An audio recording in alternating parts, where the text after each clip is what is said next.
अस्सलाम वालेकुम जी, की हाल ने दोस्तां दे। उम्मीद करदा कि सारे ठीक ठाक हो सन दे। अज पंजवां रोज़ा, टाइम इस वक्त तकरीबन 7:30 हो गए ने। बाहर आया जनाब फसलां ते वेख्या जनाब धुंध दी वावा जी ना इंतहा तो नहीं कह सकते, क्योंकि इंतहा तो होंदी है कि जदों नज़र ही कोई ना आवे।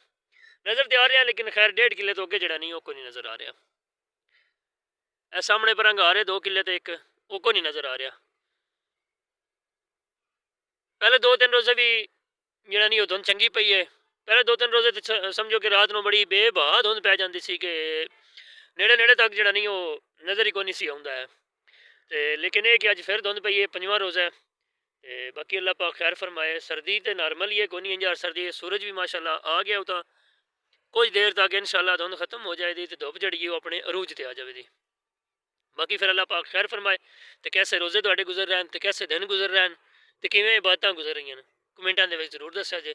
मिलने आ फिर थोड़ी देर तो बाद, या हो सकता है जिस टाइम मैं वेला होया नवा फिर एक थोड़ा जिन्ना विच ऐड करा दे जेड़ा साडे कोल हो सकिया।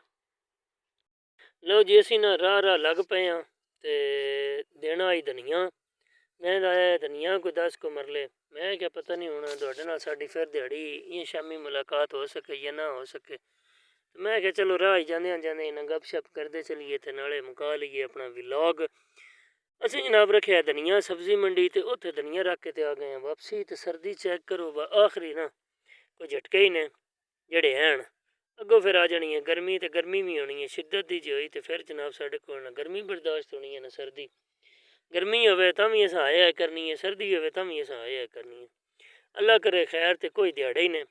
ते ये जिमें दी है ये चंगी है, भावें धुंध है तो भावें सर्दी है। लो जनाब चेक करो आसमान शमान खरीद लिया, खरीद के तो आ रहे हैं हूँ असी वापस घर जा रहे हैं। तो मेरे दिल हूँ ना असी जाइए मुँह ध्यान इंजे कदाइयों आहो आहो ना हो जाए। ओ पता साइन बोर्ड पर भी लिखा होंगे है, की लिखा होंगे है, देर से पहुँचना कभी ना पहुँचने से बेहतर है। एक जुमला लिखा होंगे अक्सर साइन बोर्ड उत्ते। वही गल है बस ही वो भी ध्यान कर लवीए, मेरी वीडियो ही ना बनाते रहिए, गल्लां ही ना करते रहिए, धुंध भी है। तो खुदा ना खास्ता कोई एमरजेंसी कोई यकदम ना कोई अगे सामने शय आ जाए। हुण मेरा दिल मैंने तो इजाजत इंशाल्लाह फिर मिलांगे नवी वीडियो के नाल, नवीं गल्लां नवीं बातां। अल्लाह हाफिज़, अल्लाह निगहबान। वीडियो लाइक शेयर कमेंट करना ना भुलिया जे। अल्लाह हाफिज़।